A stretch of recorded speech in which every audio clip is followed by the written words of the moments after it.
This is Back to Back.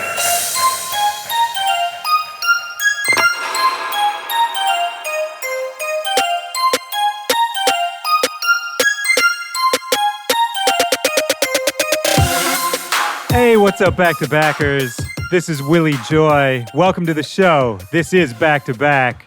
So stoked to have you guys here, as always. And my guest on the show today is that Philly boy, G-Buck, is on the show. G-Buck's been tearing up the festival circuit this summer. Lots of dates coming up through the fall. He's sitting on a ton of new music that's going to start leaking out pretty soon here, too. So keep up with him. Keep an eye peeled. I'm going to put links to where you can follow him in the description of this episode. You know, when I was just starting off my career, I came up in Chicago, and I always felt that Chicago and Philadelphia had a lot of kinship. They're both legendary cities with so much to offer culturally and otherwise, but then they also have this grit, this underbelly to them that is really obvious. You don't have to spend much time there to kind of see the two sides, the yin and the yang. And so I love talking to people from Philly because I feel like there's always an instant connection there. I love talking about the music from Philly. You know, me and G-Buck talk about Philly Club a little bit. And if you're not familiar with Philly Club, it's some of the most energetic music out there. It's so influential in everything that's happening now in dance music and even in pop music. I think you can hear a lot of the influence these days. But before we get into that, I want to try something new. You know, this show's been running for a few months now. It's been so fun to finally get it out to the public and to hear what you guys have to say, to interact with you guys. And you can always email me at backtobackpod@gmail.com. A lot of you guys have been emailing me interesting questions, and it's been really cool talking to you and corresponding with you, getting to know the people who are listening to this every week. But I think I want to start reading some of these emails and responding to them on the show, because there's some interesting questions here and just some issues that probably affect a lot of you guys out there listening, or just things you might find interesting. So, you know, if you have any questions for me, any topics you want to cover, send them to backtobackpod@gmail.com. Even if it's just a comment on the show or an idea or anything like that, I want to hear them, and maybe I'll read your email on the air. Today's email is from Logan, and Logan says, I got offered to play a show at a local club, my first show, but the club said I had to buy tickets and sell them in order to get the spot. Is this normal for DJs starting out? You know, this is a funny issue because normal, it depends on what you mean by normal. This is not uncommon. This is a thing that clubs and promoters will do to locals a lot. I hear this all the time. I know DJs who have had this arrangement, proposed to them. And I know people who have done it, and I know people who have said, fuck that, no way. And I kind of fall in the fuck that, no way category. Basically, here's the way I would look at it. If you wanted to play a show at a club and they told you that you had to pay them in order to play, I think that's sort of an obvious, fuck you, I'm not doing that situation.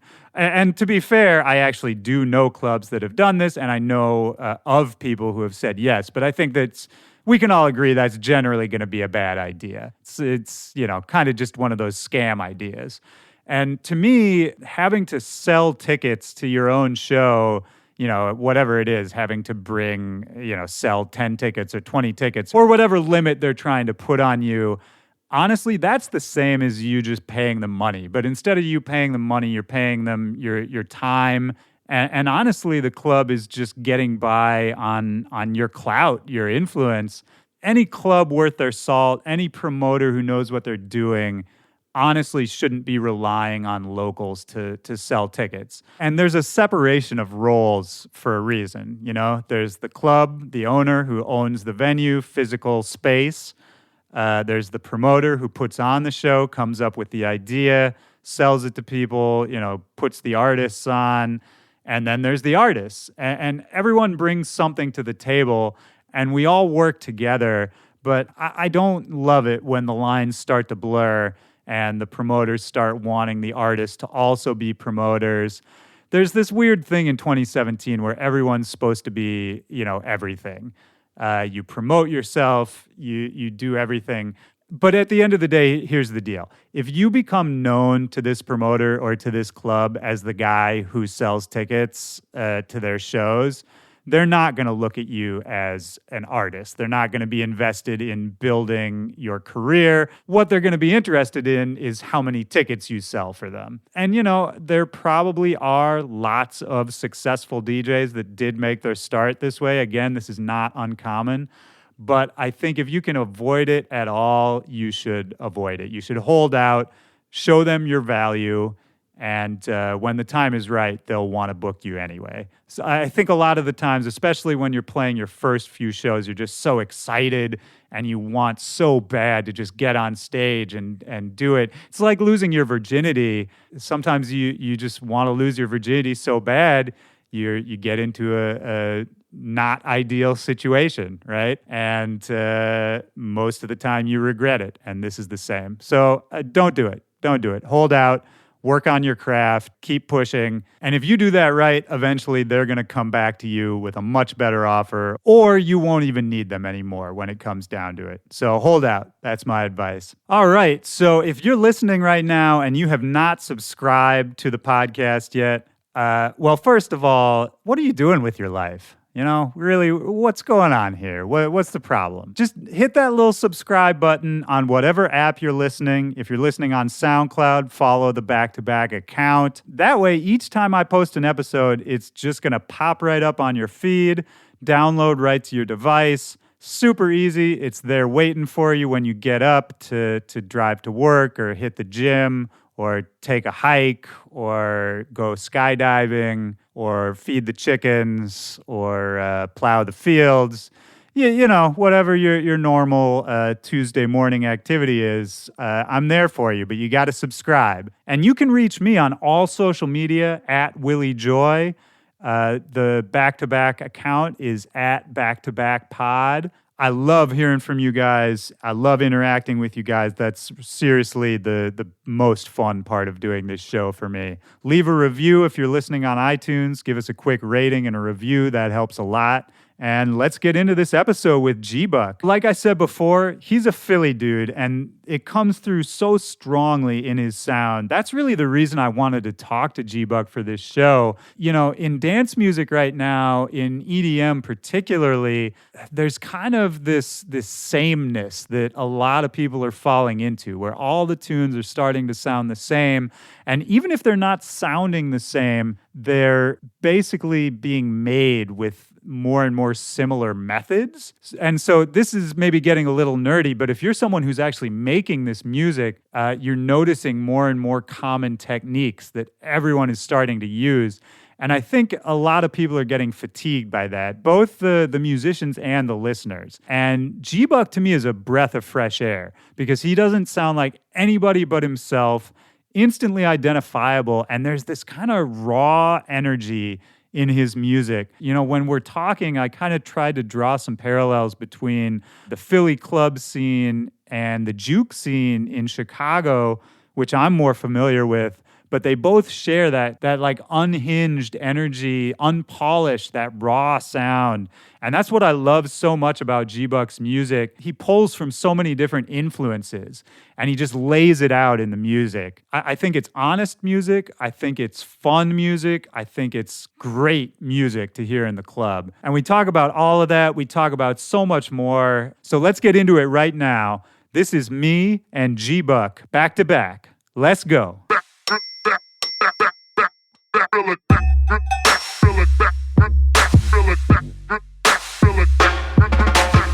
Hey, we're here with G-Buck in San Diego for the very first time, straight out of Philly. Are you from Philly originally, born and raised? Yep, born and raised, like Will Smith. Yeah, somebody wrote a song about that.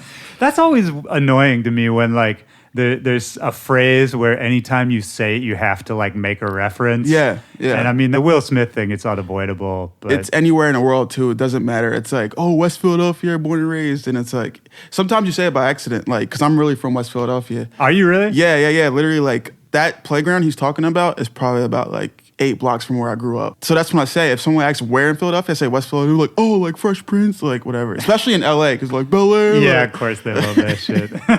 So was West Philly as rough as the song made it sound? I mean, oh yeah. Especially like, and I'm born in '90s, so especially in the '90s era, it was like, Yeah. you know, being tough was the shit. You know, I'm sure it has changed in that time, but is it still kind of like a rough area? Is West Philly still? yeah, like- it's going through this little gentrification stuff right now, but it's also still some rough areas. Well, what was it like as a kid, coming up there? Was it like a tough upbringing? So I was like gaming the system. I was going to a better school across the.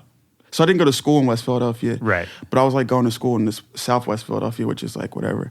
Yeah, man, my mom wouldn't even let me go to school in West Philadelphia. That's because that's how bad it was then. It was Wow. like, you know, like walking home, you know, like it wasn't even really like something would happen. It's just like the idea of something happening. Your mom doesn't want you. You know, Right. Yeah, of roaming course, around. of course. Yeah, there's that potential to fall in with the wrong crowd or just to get caught up in something. Yep. Did you avoid the wrong crowd? Were you like a good kid? Yeah, I mean, it led. If I was as weird as I was coming up, I definitely got picked on. You know, Were you a weird kid?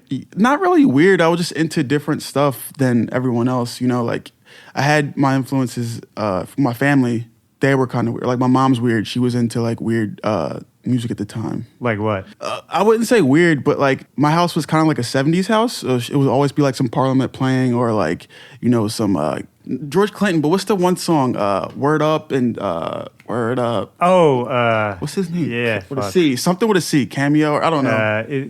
Cameo's Word Up, and I was about to say Chic, which was like Nile Rodgers. And That's them, yeah. my mom and dad would be blasting that shit all day. Right. So like I would be listening to that, and then like in the 90, you know, everyone's listening to like Biggie and shit. I was listening to Biggie and stuff like that, but I was into like funk music and stuff like that. So Was that kind of your first like musical memory? yeah, for sure. The cool thing about it was that I was coming up around a time where Diddy was sampling the older records. Okay. So I was like, whoa, what? You know, like I was already coming full circle at a small age. It's like, okay. Right. So yeah, at a young age, you're kind of hearing the original and the sample Yeah. version. That's kind of Yeah. dope. Yeah. Because I remember for me, like it was through hip hop sampling that I was discovering older music. Yeah. But I didn't have that experience with the originals, like until I was like, what is that crazy sound? Then you go back, you're like, oh, it was made like 30 years ago. Yep. My mom was like super big on me not becoming a shithead. So like, so she wouldn't like let me listen to like a lot of crazy rap. Like my uncle would listen to like Rakim and shit, but she was like, stay away from that. Like, you know, just don't touch the radio. Listen to this. Like, I was like 105.3. That was like the oldie station. Okay. So we always listen to that. And then like I'd flick on to urban, like hip hop shit. And it was like, whoa. I heard this song, like the same shit. Like, Right, yeah. It's so funny in 2017 to think about parents being worried about you listening to rock hymn. Yeah, right. Which by today's standards would be like the tamest Oh, rapper yeah. of all yeah. time. Did he even curse? I don't even know if he did. I think he wouldn't he basically just like vaguely allude to like having sex with somebody? Yeah. And his like cadence was so rough that it sounded like he was saying vulgar shit. What did your parents do? My mom was a real estate. She's a real estate agent now, but she was working at Wine and Spirits growing up, so it's like a liquor store. Okay. And then my father was like a security mall cop at first, and then he became a cop. Right. Yeah, he passed away. God bless the dead. But yeah, that was my upbringing. So Yeah. Well, that's cool. I feel like that's got to be hard to do, going from like a mall cop to a real cop. I feel like most people would not be able to make that leap. exactly. So you're a kid, you're hearing the funk music from your parents, you're hearing, Diddy on the radio, sampling the funk music. What was kind of your first experience with music as not just, kind of a consumer? Like, were you playing instruments? Were you involved musically as a kid at all? I always wanted to be involved with that. Like, I would try to sing in the choir, join a band team, or anything school related. Right. My mom would come see me, come play, and everything like that. Oh, that's cool. It wasn't like it sounds like I'm talking like a private school, but it wasn't. It was just like Philly's a crazy place that, Well, I mean, I think even public schools, there's plenty, well, I shouldn't say every public school, but I think a lot of schools have those opportunities. It's just a matter of some kids really go after those opportunities and others don't for whatever reason. But what were you playing in band? Trumpet. I think 95% of producers are like, "Oh, I'll play trumpet." It was like, I grew up playing trumpet. did you really? Yeah, I did. See, yeah. And I just had AC Slater on the show, and that trumpet was his first instrument too. That's hilarious. I think it was. I don't know. I think it was because it was easy. You know, I don't know what it was. Like, I tried a bunch of different instruments, and for me, that was like the only one I was good at, or the only one that stuck. Like, I tried piano, and I've sucked at piano. Yeah. I tried guitar, and I was like pretty mediocre at guitar. But yeah, trumpet it clicked. I don't know what it was. Hot cross buns, man. Yo, do you still play? Nah, man. I put it down. I can still play, but like, Yeah. I definitely didn't pursue it.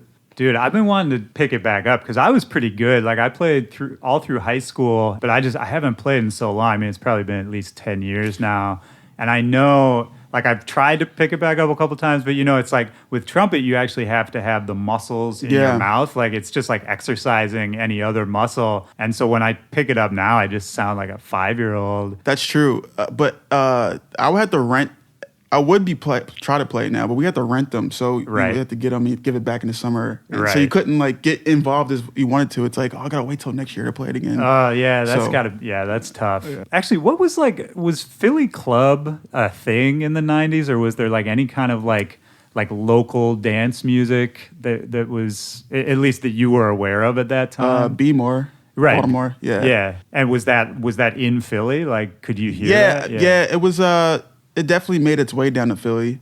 I wouldn't say when I was younger I didn't find it like when I was like 7 but I found it probably when I was like 9 or 10. Okay. Like K-Swift records and everything like that. Around like 2001, whatever, I started to find K-Swift and just all the Baltimore stuff. K-Swift is the legend because like she passed away and everything like that, but there were so many different Well, who was K-Swift? Just real quick for our listeners, because I bet a lot of K-Swift, people don't know. I would say she's the pioneer. She's like one of the first artists you find, and then like you go to any club, any place she's playing, it's like packed out. She was like the pioneer of that stuff. Yeah, so I mean, not only, you know, pioneer of club music, but I think also like she was a big radio DJ too, right? Yeah, so she was like kind of the one like distributing it to people's ears. And you see, you know, everyone from the local dudes to the big guys like Diplo and all them, like all paying respects. And I never got to meet her, but I was always a huge fan. She passed away 2006, right? Around that time? Yeah, around then, yeah. Which is crazy because that's kind of when I think the club sound was really getting out to the mainstream. That's when like all the blogs started writing about it. Yeah. And it's weird, man. That happens like the same thing happened to Juke in Chicago, where it was like kind of right as it was breaking out and getting big, like Rashad passed away, you know? Dude, I remember that day, Natus called me. Like, we're not from Chicago, but like we Tech Life and all that stuff. Yeah. Natus called me. He was like so upset, like crying on the phone. I was like, what's good? He couldn't get it out. And he told me, I was like, holy shit. That was a weird day because it was like, even though it's different regions, Chicago, Baltimore, Philly, Jersey, all that stuff, it's all together, man. Like, yeah, I was just thinking about this driving over, actually. It's like, I can't think of any other regions where it's like you have that street music that has that ability to cross over into dance music and EDM or whatever you want to call it, which is like culturally so different. Yeah. But then something about the style of it, it just kind of opens those doors. I can't think of anywhere else other than like Juke in Chicago and like Club with Philly and Be More. Maybe like Grime, UK. Yeah, that's a good one for sure. And I'm sure there's a couple I'm not thinking of, but it's, I remember coming up in Chicago and like, it's the same as, you know, Philly or Baltimore, like Juke would be on the radio there. And so you get this exposure to it in a different way. Like you don't have to just search it out. It's less underground, you know. I guess that's maybe the natural connector is like once you hear that next to a Jay-Z record on the radio or whatever it is, your brain just kind of like connects the two. Yep. It's funny. I was driving here today and 9 o'clock in the morning and Diamond Cuts, the Philly DJ, she's playing like cuts on the radio at 9 o'clock in the morning. I'm like, only in Philly, man. Only in Philly. Just going in with like that. You know, just going ham. I'm like, it's 9. Yeah. I love that, though. That's like the best, you know, get you pumped up for the workday shit. So when did you start getting involved? I'm kind of jumping around here, but when did you start getting involved with DJing in general? You started as a turntablist, right? Yeah. Philly's big for turntablism, Jazzy Jeff, AM, you know, so many people. Yeah. Cash Money. So but yeah, I started off with that, and I wanted to learn how to DJ on turntables. How did you get into it? Like, what was the interest there? Just like liking music and everything like that, and then like I would see DJs on TV and everything like that, watching that, and I asked my mom for turntables, looked it up. Techniques were expensive. Yeah. And I'm speaking like I'm like 35, but like nah, dude, like 2003, whatever, 13. Right. Like I want turntables. He's like, nah, saved up my lunch money, got some Techniques off, whatever. There's like a bunch of secondhand stores in Philly. Yeah. Copped up, started going to battles, man. I got into battles, not like 8-track, but like party rocking battles and stuff like that, where you just take, do whatever. Did you have any like mentors, anyone teaching you, or was it all? Not really. Coming up, it was just like just learning off everything, my uncle and everything like that. But as far as club DJing, like open format stuff, there's DJ Royale, shout out to him in Philly. He brought me out to my first gig. It was Blue Martini. He's like, yo, like come peep everything like that. Like Philly culture, you hear it on the radio, like how do you do that, whatever. Right. I'm like in my room like Juice, like trying to do that shit. Yeah, that's so dope. That's another example of like interesting music on the radio leads to like people doing interesting shit musically in their lives. You know? I always wonder, we were talking about grime a second ago, and it's like I was just talking to Jackal, who is from the UK and grew up listening to BBC Radio 1, which is, like the most open, interesting music all the time. And man, I wish we had something like that. Like we're lucky that at least we got like a little DJing on the radio. Yeah. You in Philly, me in Chicago. But, even out here in California, there's almost nothing, It's the same. Mainstream radio, like FM radio in the US has problems, man. Yeah. Well, I think it comes down to like the arts, man. The arts aren't really appreciated in America. That's true. If we had our own art programs or anything like that to show off art, then people would appreciate it more. But it's like and people art's don't always care. the first shit to get cut when they're doing budget cuts. And I mean, it's like, of course, we are going to complain about that because we're artists, but to me, it seems so obvious. If you want to fix problems with like underprivileged kids or you want to give people opportunities, it's like, they're just waiting to do something cool like DJing or playing an instrument or whatever it is, make a painting. I feel like kids are just waiting for those opportunities. It's like being creative is like almost frowned upon in America. It's like, if first time you tell your parents you want to be a DJ or you want to like do something creative, it's like, no, get a real job or something like that. It's like, well, yeah, I mean, and I guess we're getting a little deep with it, but it's like America's about money, right? Yeah. Maybe, and that's not to say other places aren't, but America's a capitalist country. Yeah. And like, there's more value put on making money than almost anything else. True. And I don't know. I mean, I don't know if that's good or bad. I guess it's a double-edged sword because it's why this country has risen to like the status that it has. Yeah. It's like kind of that cutthroat mentality.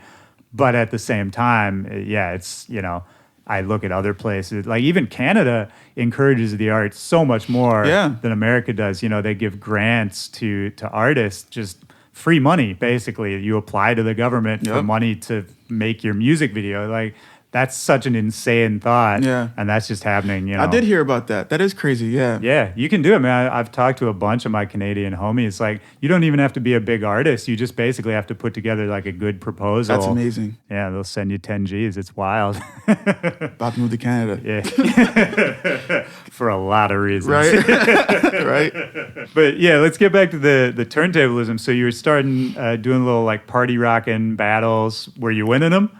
Yeah, actually, my first huge check, I got like a $2,500 check. Oh, shit. Yeah, it was like a tournament though, so it was like over 3 weeks. The last night was 5 DJs all on stage at once, and you had 15 minutes total, so 5 minutes each. And yeah, I mean, I won. It was tight. It was awesome. Yeah, I blew through that money. I was like, dude, well, I mean, we should talk for a second about like the first time you get money from DJing. Oh, like that. yeah. That's such a special moment where you realize, like, if I do this once, maybe I can do this again, you know? Yep. And what did you spend the money on? I don't even know. Probably like food. Yeah, fair. That's a very reasonable answer. It was funny though, because I was like, I was supposed to be in the clubs and everything like that. So all my friends were like hitting me up, like, "Yo, I heard you won that battle, man!" Like, like I was a millionaire. It was right. Yeah, $2,500. Like, let me borrow that money. Yeah, man. right. Yeah, let's hang out tonight, man. It's so funny. And I think the more we get into the music industry, the more and more you see this is like anytime people perceive that you have status like that, just all of a sudden everyone's attitude flips. Yep. And you see it with like, the super famous people we know, they get it the worst, obviously. But like, even for guys like you and me, it's so funny the way people act if they see a certain thing about you. Like, switch up. Yeah, even if it's just like you won a local battle and you have $2,000 in your bank account, all of a sudden, I don't know. The way people perceive stats and the way people's attitudes change is just, I don't even know if I have a point to make, but it's just weird. It's funny, man. It comes down like, guest lists and all that shit. It's just the way people you haven't talked to, like, yo, let me get on this. You have a lot of new friends all of a sudden. So how did dance music start to enter your life once you were DJing? Were you getting like a lot of local gigs, playing around a lot? Not really. Because I wasn't of age. How old were you at this point when you're winning that battle? This is like 08. I was 18. I attended Temple University, which is this is like the same school Diplo and a bunch of people went to. Is that in Philly? Yeah. And I was playing like frat parties and stuff, doing that thing. I was doing like hip hop and everything like that. And 08, this is a time when Mad Decent was just bubbling. Right. Did you know those guys at the time? No, I knew like DJ Sega and like people like that. This is when the block parties were still on the block, like on the little street and everything like that. You know about that stuff. Yeah, no, I was talking to Wes about that shit, man. Yeah. That's how I got into dance music. You like Baltimore Club and everything like that. And then Sega came through and he put his own spin on it, which became Philly Club. And then Philly Club turned into like bumping that up 30 BPM. Explain the difference real quick between like Baltimore Club and Philly Club and Jersey Club, if you can, in like a brief way, because I know it can get complicated. Yeah, Baltimore, this is my take on it, so any Jersey, Philly people don't come at me for it. But Baltimore is like, that's the like, I think that's the beginning of it. So whatever, it comes from whatever. But Baltimore's the beginning of it. And then Jersey got a hold of it. They bumped it up probably like 5 BPM, 140. It was a little bit more smoother, definitely like a ride to it. And then Philly is so hype culture, everything's amped up. So it's just sped up. Yeah, sped up and like way more samples, like any 4 bars are never the same. So it's like you'll hear that sample once and you're like, what? Like Swizzy Mac is the perfect example of Philly Club because he was the like guy of that shit, super fast Philly Club. He was carrying You'll the hear torch like for 15 songs in 2 minutes and it's like. Is that where, this is jumping ahead a little bit, is that kind of where because your style, like I feel like your shit switches so fast, like your production, it'll be like 4 bars one way, 4 bars another way, and all these styles kind of in one track. Do you think that comes from Philly Club? Oh, 100%. All right, so Philly Club is like your introduction to dance music. Were you starting to sort of work that style into your sets? I mean, I guess there was already a hip-hop connection with club music, so maybe that just was logical. I feel like the time I was coming up was kind of perfect because I was catching the back end of Turntables culture, and then I was catching the front end of this culture we have now. Right. So, like, making edits in Ableton and all that stuff was brand new to a lot of people, so I caught that. So you were early on it a little bit. I'm like, then I was like the 17-year-olds now, like, all the shit, It's like, right. But that's how I was then, It's cool because, the young kids can kind of come in and just sort of lap the older dudes just by picking up that technology. Yeah, and they're like getting crispy clean samples and everything. Like, it's crazy now. It's like you can sound like Skrillex and like that. No, not really, but you can get I know what you mean, though. I mean, all these sample packs and tutorials, I talk about that a lot on this show, is like the resources now versus the resources then. It's just not even a competition. So I was like catching the back end of both, back and front end of both cultures, and I kind of use it to my advantage. There's a lot of scratching in my records. I try to keep that incorporated so I don't... Even to this day? Yeah. I still have the same techniques that I bought in my room. And that's dope. Yeah, make sure I scratch a little bit on the records and then like resample it and do all that cool stuff. Do you play on turntables when you DJ out now? I try to, but I'm not that big of an act. Like, I'm not Snake or A-Trax or like, get the fuck out of here. They don't want to fulfill that, right? Yeah. Like, you're playing on CEJs, bro. Yeah. But I would like to, but... It's hard in these clubs now, because nobody maintains the equipment properly. So you'll get, even if they do provide turntables, they're like, shitty old things that haven't been like tuned up in years. Yeah. And then there's no protection, so the needle will skip. The needle's getting dirty and everything like that. Yeah, and it's just like, other thing is like the kids don't care. Like they don't want to see you fucking putting a needle on a record. Yeah. Like, and it's always going to mess up. The needle's going to skip. I haven't used turntables in a club in a long time, but even when I did, I was like, why am I doing this? The thing that you said, it's funny, you say you don't care, but before that was like the thing. It was like, yo, the DJ's on turntables? Right. That's tight, you know? Like, well, and I think that's maybe a difference between the hip hop world and the EDM world. Yeah. Is like EDM kids, they really don't care. Yeah. Even to the point where, internet trolls love to like start rumors about like, oh, so-and-so played a pre-recorded set, Yeah. They did this or they did that, this wasn't plugged in. And, whether it's true or not about anyone they're talking about, their fans don't care. True. That's just at the end of the day, like they enjoyed the set. They're like, whatever. yeah, man. And honestly, I'm kind of on their side. Like, I don't really care how anyone, as long as it's cool and the people who came to see you have fun, man. Yeah, they came to see a good show, like hear a good show, whatever. They came to experience something. Yeah, so. man. Like, I don't know. I'm not an elitist about that. I feel the same way about production, too. People get upset about ghost producing or about branding or the way people market themselves. I don't care about any of that shit. Like, Whatever. if you're successful at it and you build a fan base, I don't know. That's hard enough, man. Yeah, the ghost production stuff, I kind of have a different.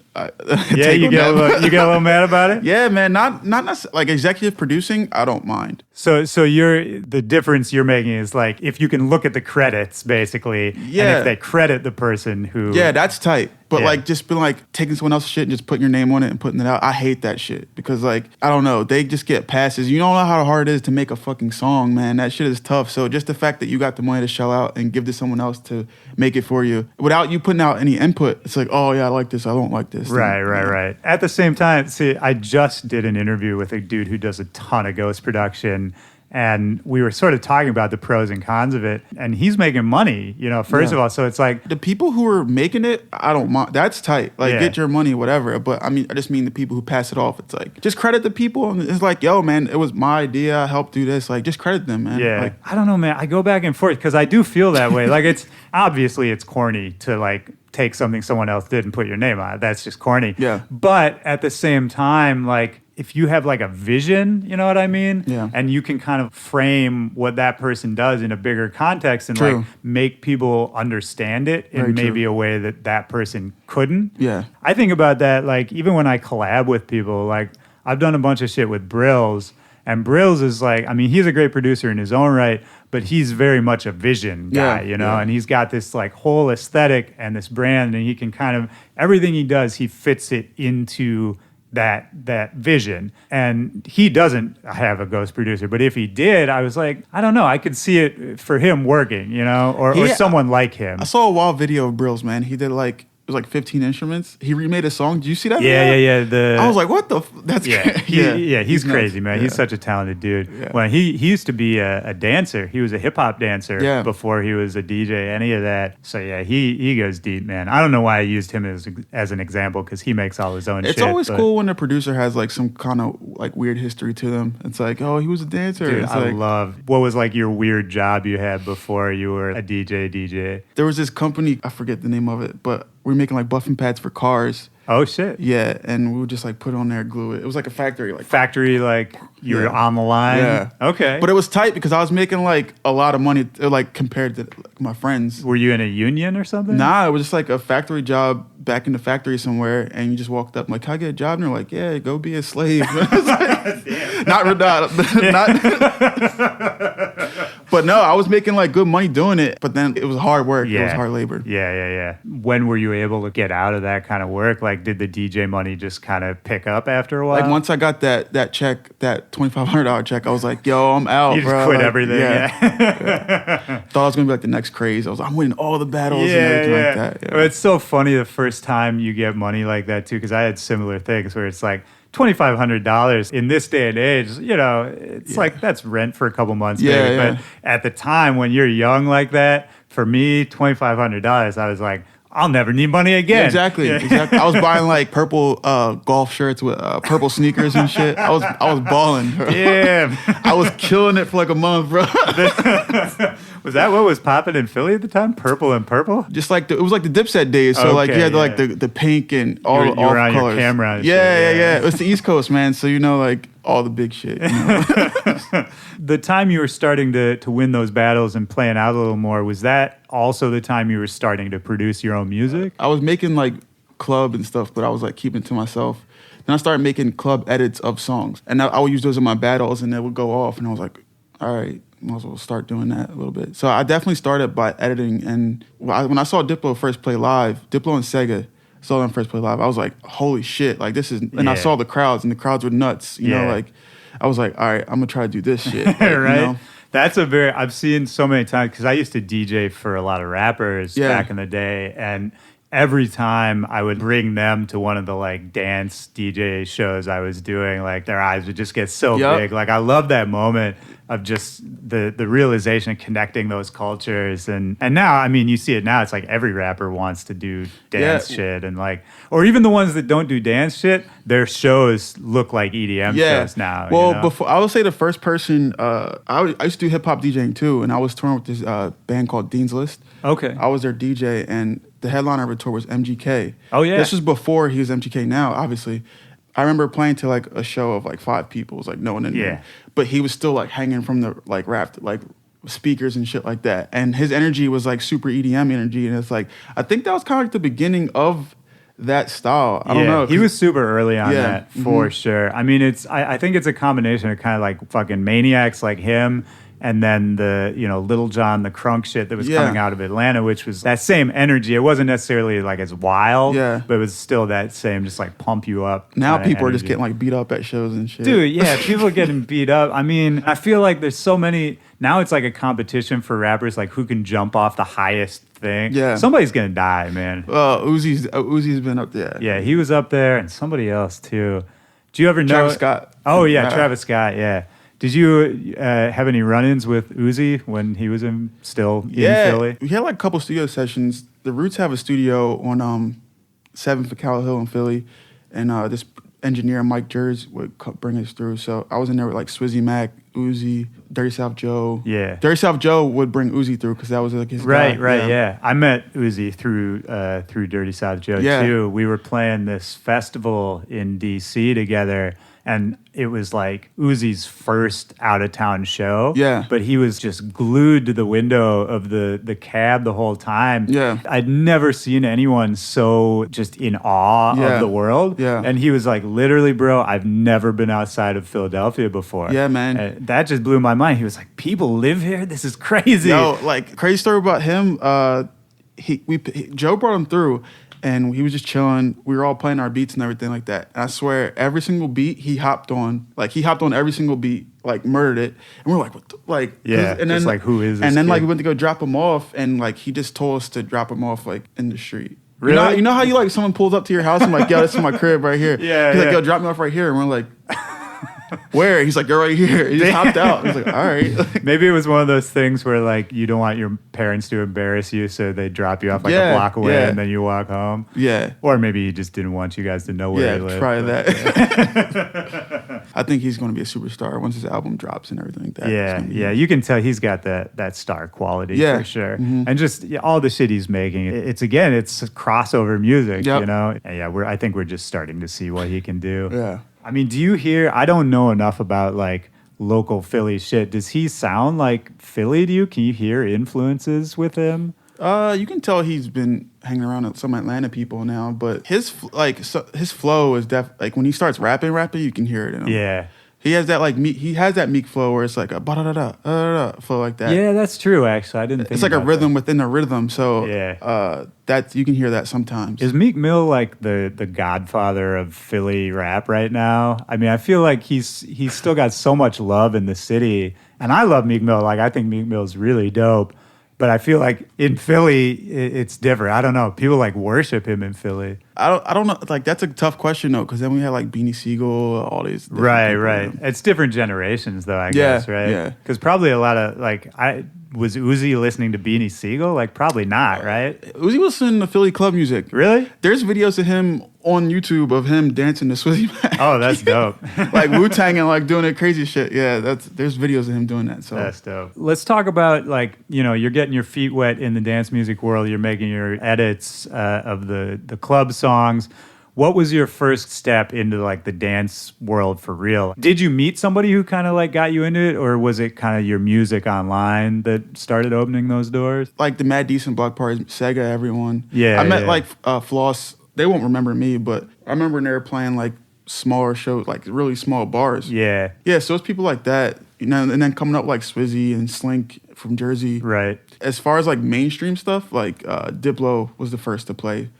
I think he's the first to play everyone's shit. Yeah, I mean, that's the story of everyone. yeah. Man. Yeah, he's like just always 2 steps ahead. It's Yup. wild. What was like the first tune of yours that he got a hold of? I did this edit of Champion, Walk Like a Champion, Done Like a Champion. Oh, yeah. And he played that on his Diplo and Friends, and I was like, oh shit, you know, my name popped up on BBC. I was like, oh, this is it. Yeah, you know, like, that's the best. That started getting plays on SoundCloud, or that was like the SoundCloud area. It started getting plays Right. on that. Did you know him at the time? Like, how did he even get the song? Nah, he just knew I was from Philly. I always was a fan, so I never got to like meet any of them until he started playing my Yeah. stuff. Yeah, he played that, and then Jack U, their first set. I don't know. I think it might have been here. It was. I was there. Yeah, it was they in played San Diego. They played Gigi Bay, and I was like, holy shit! Like that was the first set, so I was like looking to see what kind of music they would play. 'Cause I was Right. like, Skrillex and Diplo, that sounds crazy. And then like they played Gigi Bay, and I was like, whoa, this is tight. So talk a little about that song, because I feel like I think that was probably the first thing of yours that I heard. Yeah. And probably I think a lot of people, it was like that was the one that kind of broke you Yeah. on the dance scene in general. How did that record come about? Saint, my dude Saint from LA, man, the Fiona Apple of EDM. What does that mean? You just take how you want it, man. But we linked up. I was trying to. Saint was like a Warhouse. He's making like Warhouse, which is like Baltimore club. He's making some crazy music. Yeah, And, I never even knew what to really call the music. He was made. calling it Warhouse. Like he Okay. was labeling it Warhouse, and I was like, it was like Baltimore. I don't know. It was very interesting.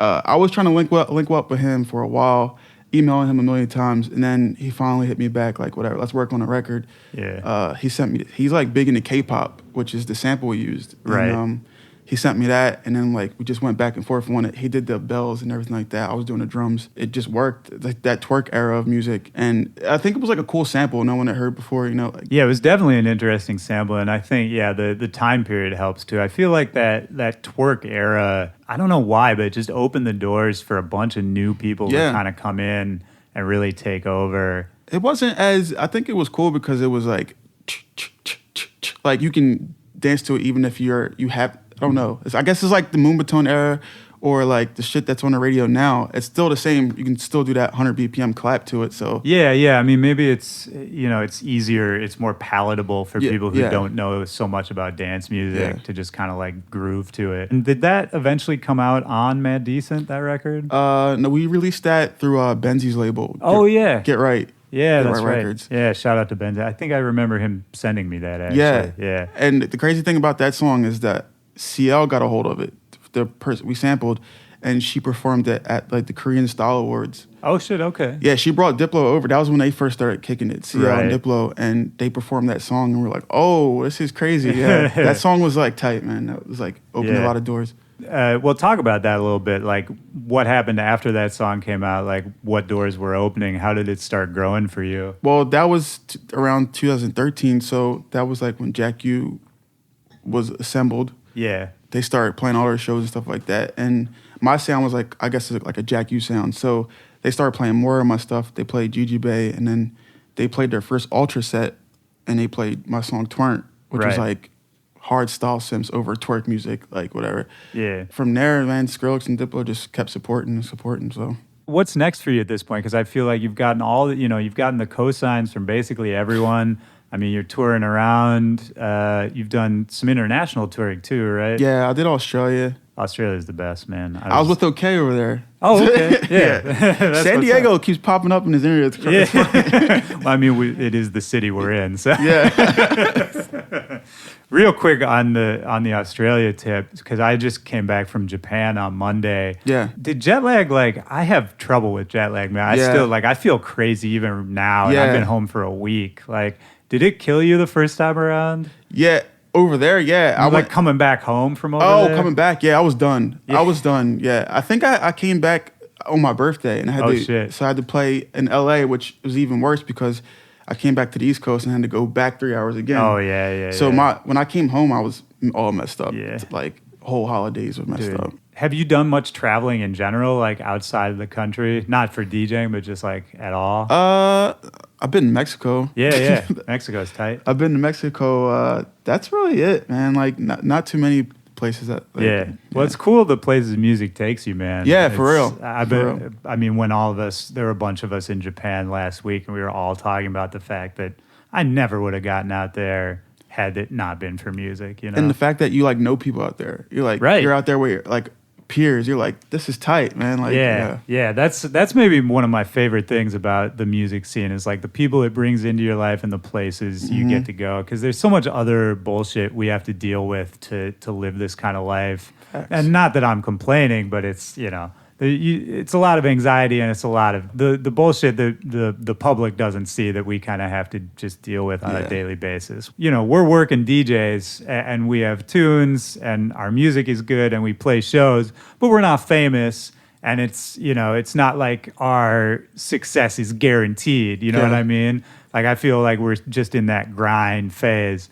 And that, to me, is equal parts really exciting because anything could happen and terrifying because anything could happen. Yeah. You know what I mean? Does it stress you out to kind of be in this, like, the grind mode right now? Not really. I'd rather have that, like, slow burn than that, like, instant match. Because the faster you blow, the quicker you go, man. So that slow burn, you know, like, we're talking about 2008 battles and 2013 songs. That's almost 10 years right there. Yep. And it keep going, you know. I'm not stopping anytime soon. So it's like just building that resume, man. That's a healthy attitude to have, man. Yeah. And for sure, the slow burn is the way to, like, long-term success. Yep. I only keep bringing up Diplo, but that's Philly. So like when his Holotronics and stuff dropped, that was huge in Philly. We thought he was massive then. And it's like, then the block parties happened. It was like, yo, this is crazy, you know? And then now he's like so big. And it's like, that shows you work ethic. If you keep going, like, you can be as big as you want to be, you know? Where do you see yourself kind of fitting into, like, because I think at this point you're pretty established in the dance EDM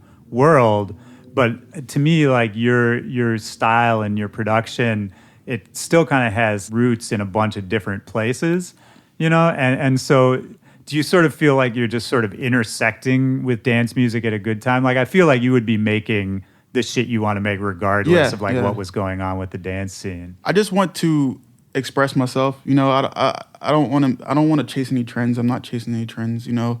But as long as I have a chance to express myself in the ways of, you know, I'll put funk, like Calvin Harris style stuff. Not saying that he can do that because he's expressing himself in his way. And it's not weird or anything like that. He's just like an artist. Right. You know, I don't want to be like, oh, he's a trap artist, or he's a Moonbaton artist, or, you know, just like creating music, keep creating. Well, and that goes along with, right before we started recording, we were talking about your time on the Flux Pavilion tour. Oh, yeah. And he was, you should just repeat for the audience, like, what he was saying about you, because I thought that was kind of a dope way to look at it. 2015, Flux had a tour, Tesla tour for his album. It was me, him, and 12th Planet.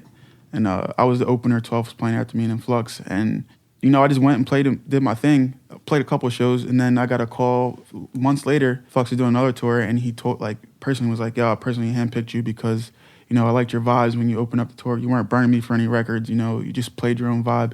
And that's cool to hear, man, because usually people are just like, I want to see 3 dubstep acts, you know, this lineup is weak. Damn, I'm playing club music, man. Like, a lot of people, like, some of the cities, they wanted the headbang and shit. I'm, like, trying to play club music, girls, trying to get girls to dance and stuff like that. And you're like, yo, man, your set was weak, bro. There was, like, no bass. I'm like, first of all, I'm the opener, man. Like, I don't have no lights, no sound, no whatever. That's Flux's job, man. Like, this is his tour. So. Yeah, man. It's so weird to me when people just want one thing over and over. Because I think as DJs, and especially like coming up like we did, it's like party rockers where you're playing a lot of different shit in an hour. That for us, it's just natural that like you would have a bunch of different people on a lineup and you'd hear a variety of music throughout the night. Like for me, I can't think of anything would like to go to less than like 4 hours of dubstep. Oh yeah, you know, for real, I mean? For real. And I like dubstep. I'm not shitting on dubstep. It was 4 hours of anything, really. Yeah, for real. Like I don't know how anyone can do that. It's just funny the difference between like the way we look at what we do and the way fans of music look at what we do. I think the perception gap is huge because for us, it's like we're trying to push boundaries and express ourselves and like just be, do things that interest us in a creative way. Yeah. But for, people who latch on to something you do, most people will find you because of, one song you do, right? And then they want more of that because that's the song they like. Yeah. And then if you go and do something else, it can be touch and go, you know? And that's it's weird to try to like bridge that gap. I mean, I think somebody like Skrillex is really good at that, where he can kind of make, a bunch of different sounding music that all still manages to sound like Skrillex. Yeah. There's a couple artists like that, man. Like a Bro Safari, he's Valentino really good. Khan is like that as well. I was trying to, I had him on the show. I was trying to like express that to him, and I think I did a bad job, and he didn't know what I was talking about. But it's like, because I kept saying signature sound, and he was like, I don't have a signature sound. And I was like, no, that's the whole point. It's not when like, you hear Khan, you know it's Khan. It's like, I know this is It's Khan. a vibe, man. Yeah. And I think it's true for your music too, man. Like no two songs sound the same, but it's still that same vibe, that energy. Appreciate that, yeah. Is that a conscious thing with you? Like I said, I just like to put my influences all into one song. So like even the scratches, no one's really doing scratches in their records and stuff like that. So except for Craze, people like Craze and 4 Car Zach and stuff like that. But I just like to incorporate that and then, incorporate club drums somewhere and incorporate like a jungle break somewhere. I think that's like my sound, it's like just, you don't know. Switching it up. Yeah. It's refreshing, man. I think because your music's a little more raw in this age where everyone's trying to like make the cleanest, shit possible. And I don't know, man, like dance music and EDM is at this weird, I don't know if it's a turning point, but it's just at a weird moment in 2017 where it's gotten so big that I think a lot of people like don't know where it can go from here. And I think something like what you're doing, which is kind of like a return to more like raw underground, the roots of it, that to me is probably where it is going to head. Not back underground, because I think it's too big to ever fully go back underground, but to like bring in those influences of like, this is why we all started doing it, you know? Yeah, it's almost like right now, I feel like EDM's at this like pretentious phase because EDM's got such a bad stigma from, when I think of EDM, I think of like the main stage, fireworks going crazy, stuff like that. I don't really call bass music EDM. Sure, yeah. But like a lot of people put that. So once you put that bad stigma on it, it's like, oh, this is EDM. It's like, I don't make EDM, bro. So I mean, is the main stage shit with the pyro and all that, is that kind of corny to you? It suits it's whatever. Yeah. it suits people. I can see where it's coming from. If I'm like out there and in the crowd and I see all these fireworks and I hear these like uplifting trance things, I might start crying or some shit. It depends. It's all about the context, right? Yep. Yeah. I don't look down on any of that stuff, man. It's like a lot of people just like, oh, fuck EDM, or fuck, I want to be this pop star or stuff like that. Or like people don't understand how hard it is to be a musician in the first place. Like we're very fucking lucky we had SoundCloud and all these things to make us tour like this. Because before, like I was touring as a hip hop with the hip hop group, and we're like 5 people in a little shitty van. Had to split $20 for a meal, like for meals and stuff like that. It's hard. It's tough, man. Like you gotta appreciate that stuff, man. DJs are lucky, man, because I was in bands back in the day too, and like not having to split your money and making the money that DJs make. Yeah, I mean, I don't think that's ever happened before in history, where it's like, and it's like one person. It's like, all right, you just got your manager or whatever. It's like, all right, right. Like, it's a lucky time we're in now, man. It's, when I started DJing, there was no thought that could be a career. Yeah. I mean, there were like, I would go to raves and see like big DJs from the UK maybe. Yeah. But like that was about it. That was like the height you could get to, coming overseas to play a show for probably like $1,000 in some little warehouse, for 100 kids or whatever it was. There was never a thought it could get to this point. So it's, as much as people want to complain about it to getting to the point that it is, some people think it's corny. And, and there are problems with it, but for me, it's like we're all just fucking lucky to be living in this time. Well, look, when I was coming up, man, I was always thinking if you wanted to tour and if you wanted to do the stuff that I'm doing now, you had to be as good as like an A-Track or Craze or AM or something like that. Yeah. To be where it's like you can just do nothing now. Like I don't want to come at people, but like if you can be up there and do nothing, it's crazy, man. You can't take that for granted at all, man. 100%. Well, and it's flipped now. I mean, you don't necessarily have to be a good DJ, but maybe you're a good producer instead, or maybe you're just a good marketer. You know what I mean? Yep. Like whatever it is, the lanes are open now. I have a question for you. Yeah. If AM was still alive, what do you think he'll be doing right now? Man, I think he would be crushing it because he was so adaptable. And I'm not going to talk like I really knew him. I only had a couple interactions with him. But just from what I saw, like there was, I can't remember if I've told this story on the show before, but one of my big interactions with him was that he and I played Lollapalooza early. It was like 2008 or 2009. And he was like the headliner for one of the days. And I mean, at this point, like the DJ stage, it wasn't even a stage. It was just like a little tent off in one corner of Lollapalooza. Yeah. And, you know, he came and he crushed it like he always did. But then that Sunday, we all stuck around for the last day of Lollapalooza. And at the end, every Lollapalooza, once everybody's kicked out, once it's over, they do like a little after party for just like the staff on the grounds of the festival, which is dope. So it's just, you know, they bring in a bunch of beer and a little sound system. And it's just like 150 people being like, thank God that's over, basically. Yeah. And, you know, so we were still around. It was me, AM, and small town DJs from Canada. Yeah. We were the DJs for this little like after party. And I think I played first. Actually, I don't even remember if I played first or last, but AM played in the middle, and basically it didn't even matter who else was DJing. He like hopped up there. He played. I mean, no one was even really paying attention to the DJ, and he played for probably 3 or 4 hours, just going crazy, like doing like a full-on performance, playing all kinds of crazy. He was playing like a bunch of punk music mixed with rap and dance music, just going ham, basically. And no one was even paying attention. Yeah. And he got done, and he was just so excited about like everything he had just played. All he wanted to do was talk about how much fun he just had. Yeah. It was like, you know, that was him. Like he was just, that dude was like made of music. You know what I mean? He's the first dude who, you know, broke Vegas for DJs. Yeah. Like he's the reason. He paved the way of like playing, like you said, anything you want in the sets. Like you see how people are now playing, like they can get away with playing Linkin Park at raves and stuff like that. AM was doing that, and it was weird when he was doing it, but it was tight. You were like, damn, I expect to hear that. Exactly. And that was back when it was super groundbreaking to pull a move like that. So I mean, to answer your question, I mean, I'm sure he would still be in the EDM world because he can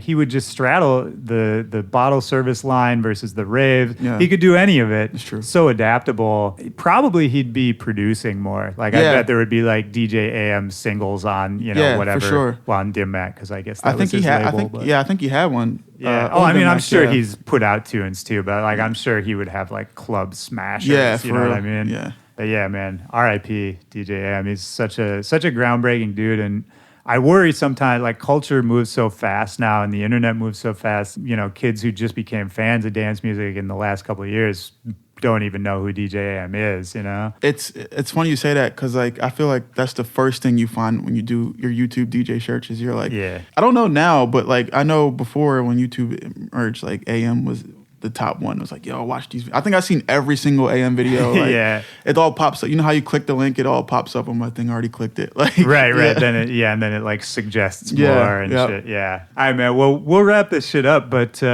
what's coming up next for you, man? What are you working on right now? Ton of music, man. Just a ton. I'm collabing with some really cool people. Are you signed to anybody right now? Nah. You know, just wading the water a little bit. But just to collabs with some like really cool acts and stuff like that. And anything you can talk about? I mean, I'm pretty sure the one everyone hears is the Boas Van de Beats collab. That's pretty big. Yeah. There's more like him. Yeah, cool. So more in that realm. Anything else you want to get out to the people, man? Anything we didn't cover? Keep hustling, man. Express yourself. You know, don't let these people down talk EDM, man. Dance music is here forever, man. Don't let people say it's going anywhere.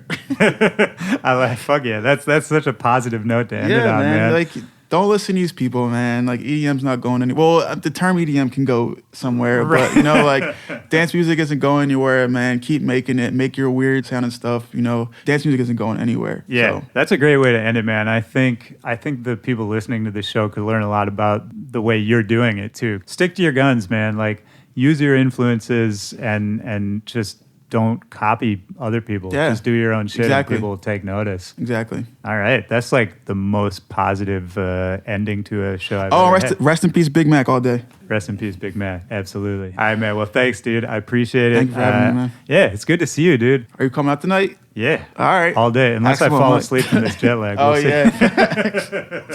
Fuck. All right, man. Peace. All right, see you.